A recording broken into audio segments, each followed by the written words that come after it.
Hello guys, long time no seen. It has been a while since I have posted a video here, so I thought I would give you a little update of what I've been up to.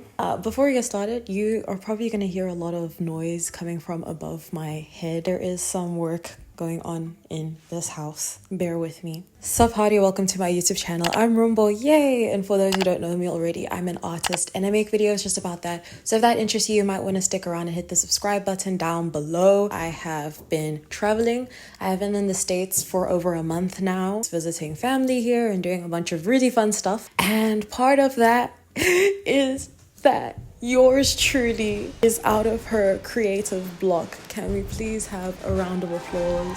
Thank you, thank you, thank you, thank you. I have been complaining that I have been struggling to do anything creative for the past year. I've been saying this, I've been complaining, I've been telling people, like I've been going through it, but I have recently found a new energy and inspiration to just do what I want to do and do what I love without like caring what other people think, which is a bit of a lie because I still do care, but it's getting better. In this video, I'm going to be talking about that, giving you a little updates, showing you what I've been doing, which is behind me. Now I have a background of things to show you because I've actually been working. Can we get an amen, guys? And I'm going to tell you about some of the stuff I've been up to here that has inspired all of this fun stuff behind me. Before we get on to this video, make sure you like, subscribe, turn on my post notifications so you're notified when next I upload a video. When I am not away from home, I do upload weekly, so there will be a lot of content from yours truly. Okay, so where do I start? I'm currently in North Carolina, and this is the first time I have come to the States when it's not winter.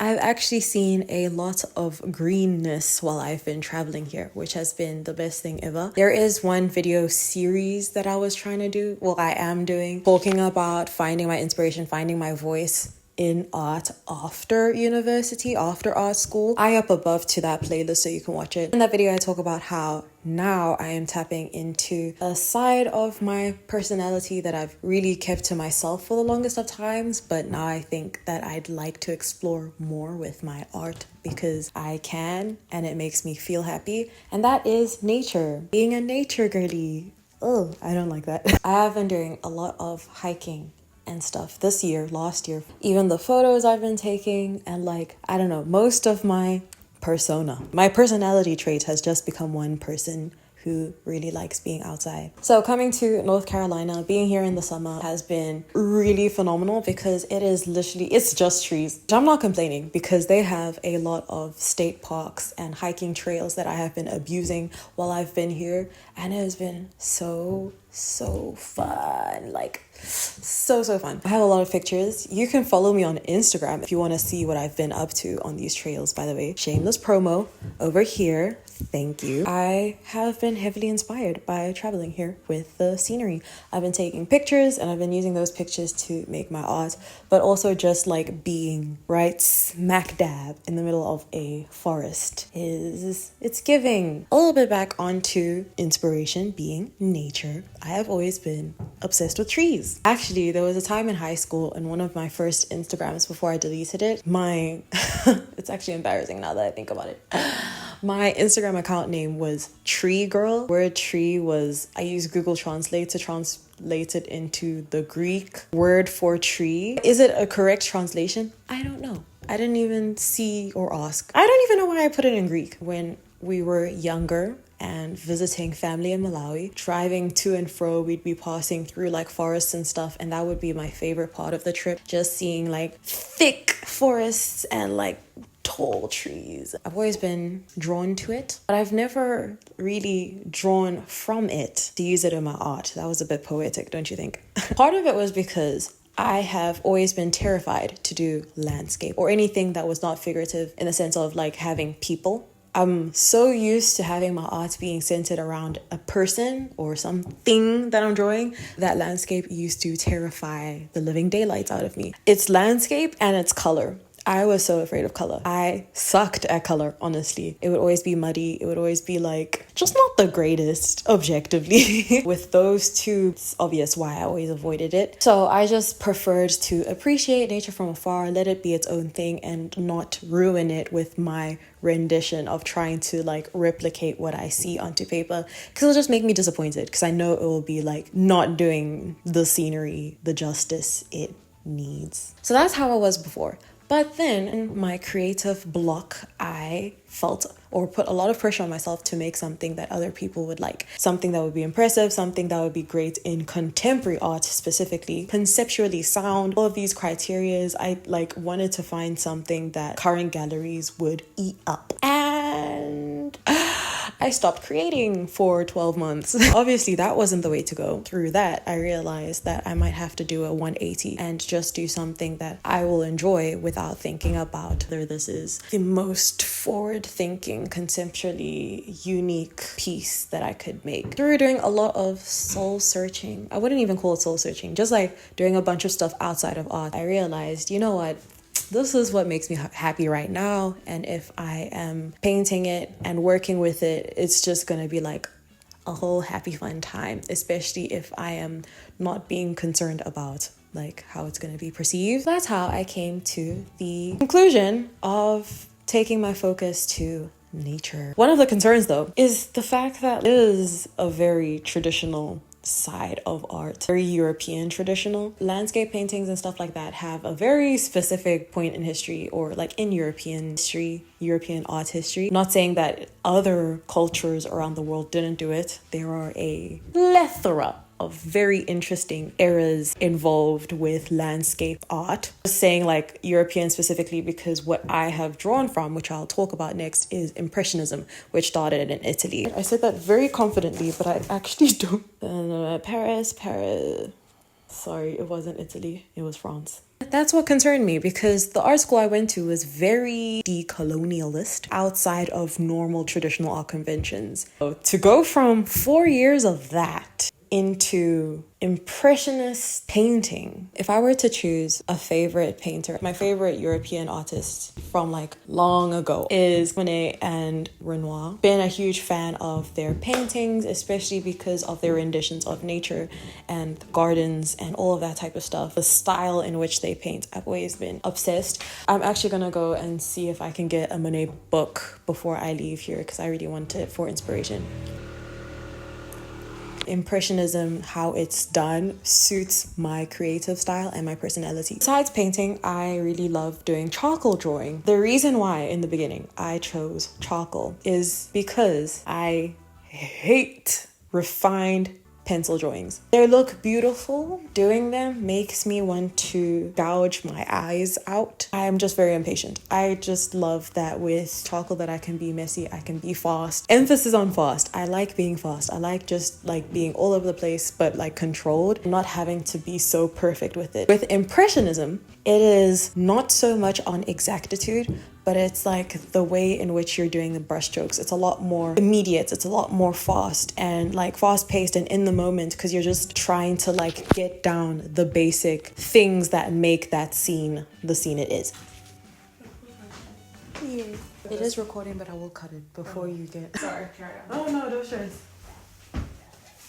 Wow, you made it in. I really like the fastness, the tempo, the looseness, if you would say, of impressionism. It allows me to be more immersed and engaged and have fun in the whole process. If I'm constantly fixated on one small detail, even just being confined to one spot, I don't feel like I can easily engage and be zoned into the moment, because I'm not really doing that much with my body. So it's easier for me to zone out, which isn't always the case. Like I can do really tiny things if I feel like it. And it's not always to say that like I'm painting huge things. Even back home, I think in the previous vlog I did, I was working on smaller cards, and that's where I found my inspiration. Here's another one.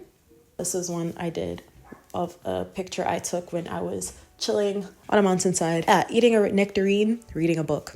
Highly recommend that. Also, the reason why I like impressionism is that you cover a lot of the canvas quite instantly. You kind of have to when you're blocking out shapes and lights and stuff like that. Is incredibly motivating. It's like the whole concept of having like a underpainting, like having a wash where you aren't as intimidated by the white canvas. When it looks like I've been working for like 2 hours and I only have like one small part of a painting done, oh, I'm never coming back to that ever again. The fact that like I can cover the whole thing in like 30 minutes, obviously it's just going to be on the rough sketch, shows that I'm having progress. And I also like the focus of it on more so like the kind of feeling you want to invoke, and it more being like the artist's interpretation than trying to replicate what you see. I started off in my last video, I was talking about how I fell in love with gouache. This is the gouache set that I got in South Africa. Very entry level friendly, but I love this brand. It is Montmartre. I think I showed it in my previous video, but this is what I've been using in South Africa. I use an entry level one because obviously I'm new to it. Oh, shameless promo. If you want to see some of my gouache paintings, you can follow me on Kara. I did a video about them, so I put a lot of my gouache mini paintings on there. Link down below. I have not actually ever advertised that I have it. When I came this side, I thought I would be painting a lot more bigger paintings with gouache, but I didn't want to use these small tubes up. So I used it as an opportunity to learn how to use the jelly gouaches. I just got it from Michael's. It's like also very entry level. I didn't want to get like one I can't afford, but like I didn't want to get like a top tier one if I wasn't gonna like how it feels like. And I did a painting, this one over here. It's actually 3 panels, triptych if you might. I like how it turned out. It definitely has its own feel, but through working with gouache on a bigger size, I think I do prefer gouaches on my small paintings instead of large scale. So that leads me to currently with my work in progress here and some of my other works here is where I am back to acrylics. Currently I'm using a brand that I haven't used before. I'm using golden acrylics, so they look like that. Their golden open ones are much slower drying, and I get the hype. A family member recommended them to me. These are championed for their vibrancy. I can't say enough how much I've been enjoying using these. This is my 3rd painting I've used it on. It's still a work in progress, but I have been enjoying them. It does have its own feel and quality. It is an investment, but I can tell you working with something upper end, when you do make an investment, goes a long way. Also, what I noticed with these jelly gouaches, it is a water soluble medium, so it is easily activated by water. Very, very easy. So I haven't done it yet, but I do need to add a layer of fixative. Where did I put it? In terms of like working on lighting and color, this is the one it's not finished, but it's like finished. I did this painting recently of a picture I took on one of my hikes, and I really liked the dramatic shadows, and I wanted to kind of replicate that. I really like her. I did the smaller one. All of them are acrylic and gouache, but I use gouache as the underpainting when I'm doing sketches and blocking out shadows and stuff. Then I would come in with the acrylic with the darkest colors for the shadows again, and then map it on. And it's been a fun time. I need to find an equivalent one in South Africa, and I will definitely let you know. If you do have one, if you're based in South Africa and you have acrylic that you like swear by, drop it in the comments. When I get home, I want to experiment a lot with oil. I'm just using acrylic right now because it's the most convenient. You don't need a lot, and also it doesn't have like fumes and stuff. Other things that have been inspiring me. I went to a secondhand store nearby. I got this book by Keith Ward Prince, I'm assuming. This has been super helpful in showing me like the setup, how different strokes are created, the different paint colors used. Yeah, I think I might even go back and look for more books because this has been super helpful. The one that has really inspired me a lot, it doesn't have its cover sleeve that I got also from the secondhand store, but it's called Art and Nature. This book is filled with art and stuff like that, and alongside the art they have poems. But the special thing about this book is that it's based on the seasons. So the way they curated it is that they curated specific paintings and poetry and works to each season of the year. I have been enjoying the summer and spring ones. I want to see if I can find my favorite page so far. This painting and this poem, this page is one of my favorites. To put words to what I feel has been like really inspiring, and it's very beautiful. I'm so glad I found that book. And the last thing that inspired me recently is on Friday, I went on a little solo trip to Charlotte and they had a First Fridays. I went by myself. I was looking around at the art museums there. So I also went into like the museums outside of the First Friday situation. There was a landscape part, very European, very traditional, but there was one artwork that I still think about to this day that for some reason just like captivated me. I very rarely have that experience, and that is something that like I really hope someone would have with my work. Even if I were to make 1,000 paintings and that only happens once. Just as closing thoughts, I think through finally getting through my creative block, I have entered like a new part of creating and stuff that has been really healing. I think it was the best step to change my art subject matter to something that I love, and doing it in a way that is not pressure inducing. If I did want to do something that was like absolutely perfect, then I would fall into a hatred with my stuff all over again, because I'm not looking for perfection. I'm not looking for a specific image. Hope you enjoyed this video and seeing me ramble about my art. I'm so glad I could finally show you what I've been doing, because I've always had this like imposter syndrome that like I've been talking about how I'm an artist, but I don't ever show my stuff because I haven't been doing much. But now I can show you, and I can say it like with a happy smile. Thank you so much for watching. If you like this video, like. If you like me, subscribe, comment down below, all that fun jazz. And until then, or should I get a red one so it sticks out? Or should I get a stereotypical brush? Or should I get an even more stereotypical brush? Hoo-yah!